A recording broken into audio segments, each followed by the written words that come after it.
Going to start working on the bee bag of opals, and I've broken them out. Here they are. Kind of a colorful group there. And I have a new gizmo that I just made up out of my Delta grinder here. As I've attached sandpaper to the outer side of one of the wheels. And I took the other one off because the whole thing was shaking, vibrating, and I figured I'd try to take one off and see if that helped, and it did. So, all right, so that's 120 grit on the wheel. I have here 180 grit, 1000 grit,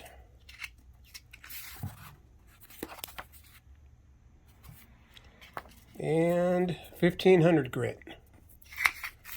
I'm going to see if this can help me with my processing time so that I can rough these down in maybe, hopefully, fingers crossed, a fraction of the time it took me to do them by hand on the whetstone. All right, so I'm going to take care of these and see how they come out. Okay, I've been at this for a couple hours, and out of the stones I originally started with, one of them fractured into 3 pieces. Another one, I had to cut a piece off. So the fractured piece is here. The piece I cut off is this one. Okay, and the rest of these, I was able to make some fairly decent roughs out of them. Okay, so this was 120 grit sandpaper. So, and let's check out the state of my impromptu grinding machine. As you see, I'm pretty soaked. I've got cardboard on the floor, and a lot of water's been thrown around. This is the state of my wheel. The paper has taken up some water and expanded, so it became a little bit ripply. But all in all, pretty good. You can see there it's been used fairly well. And what I ended up doing was holding the stone in one hand, and the hand I'd usually hold the camera in would be holding the squirt bottle. And I would just squirt, squirt, squirt, squirt, squirt. Just like that. And using that method, I was able to basically grind down or rough out those that batch of stones. So the next thing I'm going to do is take these guys and mount them on dop sticks, all the ones that I'm going to continue with. Looks like I may have 7 decent opals here, varying sizes and quality. So I'd say pretty good. I'm pretty happy with this. Hopefully it continues to work out as well as it did for this phase. Well, I just finished up with the session of cutting opal, and I want to show the setup that I'm using. So it's a Delta grinder with one wheel taken off, and this is 120 grit sandpaper that I cut into the appropriate size circle and backed it up with a piece of plastic that I also cut to the same diameter. Okay, now with that, I have now rough cut these opals on the dop stick, and I had a whole tray full of smaller opals that I put on dop sticks that I thought I'd never get to because using a whetstone to carve these, it takes such a long time. and I was able to go through that in a couple of hours. So now, I did wear a hole in my sandpaper, but the sandpaper held out. The tip of my water dispensing unit has gotten sanded down a little bit, but it's working pretty good. It throws water up. So I C-clamped a piece of acrylic to my oven tray here, and that keeps most of the water from being thrown about. Before I did that, there was a line going all the way across to the cat tree. One of the cats walked into the water spray and thought that she'd hit a very painful wet force field. The look on her face. Okay, so I also have worked out a water dispensing system. It is very simple. I used a collar around a silicone tube. I tighten up on that nut in there to restrict the flow. This little bowl clamp is clamping the tubing shut for the moment so that there's no flow. And I have a gallon jug of water that is tied to a beam in the ceiling. And that's where I'm getting my water supply. Turns out my days of flying gasoline engined RC airplanes has some benefits, because I was able to rig up this system using fuel line from an RC airplane that I had in the shop already.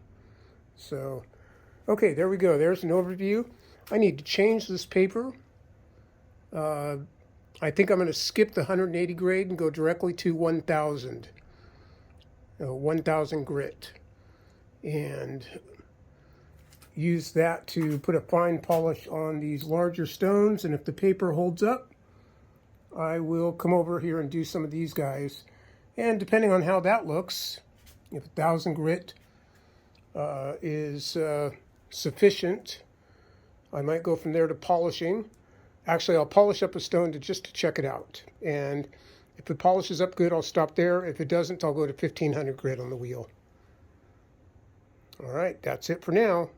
So the B batch has now been cut, ground, and polished on the dop sticks. I've got the bag that it came in, and only one here has broken off the dop stick, and the rest of these are all polished and ready to go. I need to, there we go. Let's see if I can get some focus on these guys. So that's them. Let's see here.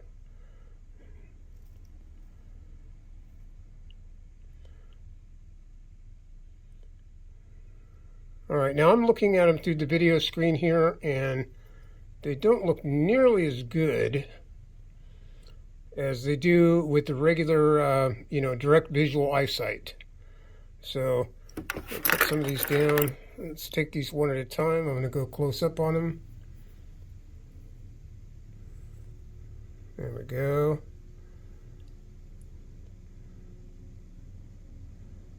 All right, so this one, let's get some focus. This one's a little cloudy.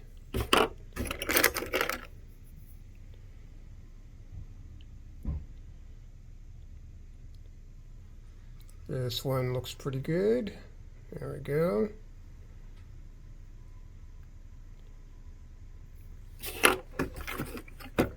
And let's see.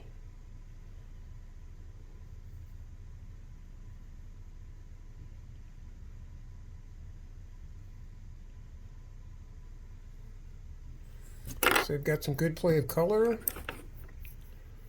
There's the next one. It's got a bit of every color: green, blue, orange, yellow.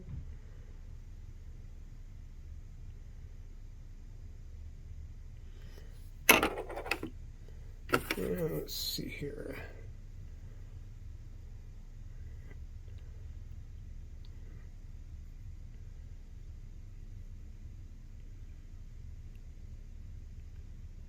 This one is kind of white, not as transparent as the others. Good play of color. All right, now these two came off the same stone. So I've got this little one. There's a crack in the stone, so I made two separate stones, and this was by far the prettiest of the bunch. And I just couldn't let that little piece go. I had to cut and polish it, although it's very small.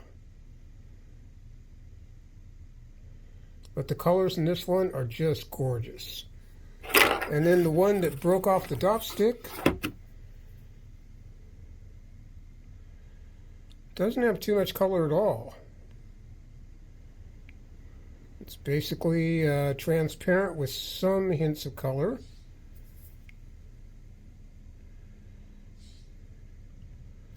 All right, so the next task is to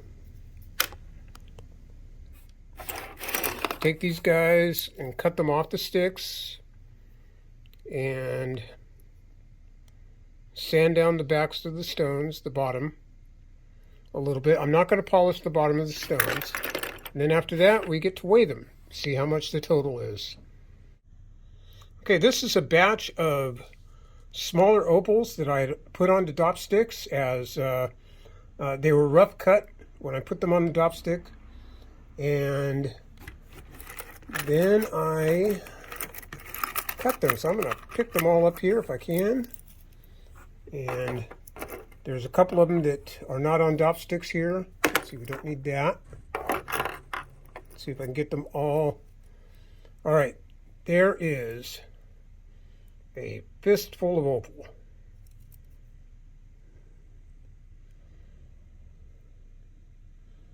There's some very pretty ones here. They're all very small. These are all small stones. That larger teardrop one has bits of sand all throughout it, so it's not going to ever be the most beautiful gem, but it just had too much colorful red in it for me to just pass it by. So that is my fistful of opal. Fistful of opal on a stick. How's that? I finished up with the bee bag of opals, and we've ended up with 6.3 carats. Started out with 6 stones, ended up with 8. All right, so there they are in the bag. And what I'm going to do is take the bag and put it in the black tray for a little bit better contrast. There we go. All right, so let's take these and dump them out in the bag. I'm going to pull back here. There we go. Okay, and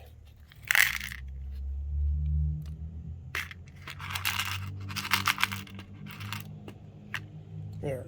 Let's take a closer look at these guys. All right, now, not all of these came out intact. A few of them have chips and other deformations that would make them essentially unsellable. So the end results are going to be a little bit different. But currently, we started out with 31.4 carats rough, ended up with 6.3 carats polished. That means 25.1 carats were lost to cutting, and that's a 79.94% loss rate. Okay, so for these guys, the final cost, or actually, let's start with the beginning cost. This parcel costs $38.31. So just for this gemstones alone, for what you see here, that would come out to $6.09 per carat. Now, since some of these aren't going to make it through, the final result of how much per carat will be different. But that's what we got for right now. So, all right, so that's one bag from one vendor. So this is the conclusion of the B bag. After sorting, 4 of the stones have cracks or chips, which make them unsuitable for retail. So in the bottommost small stone, you can see chips around the edges. In the white stone, the upper left, there is a chip on the upper side. The translucent stone in the middle has a crack that has traveled partially through from the bottom. It's not visible from the top. And I believe another crack for the red stone. So that leaves us with these 4, which are in relatively good shape. I noted that the bottom sides could possibly use a little bit of work. There's some natural depressions, which on the more translucent stones could show up in the setting. I'm not sure. And the weight of these 4 stones, I recorded it as 2.7. My scale is settled at 2.75, but I'm still going to call it 2.7. So now I have to do some new math and come up with the value for carat weight to get 4 good stones out of the B batch. All right, I have here my record page, and the final line has 4 good gems at 2.7 carats equals $14.19 a carat for me to be able to recover the cost of purchasing this parcel. Okay, so that's a bit disappointing because I don't believe at today's current market values that I'm going to get $14.19 a carat for these 4 stones. So that's something you'll have to be aware of as an amateur opal cutter, is that the value may not be there in the purchase of these small packages. Now I have a few more packages to do, and I'll compare notes with this package to the other packages when I cut those stones. But for now, signing off.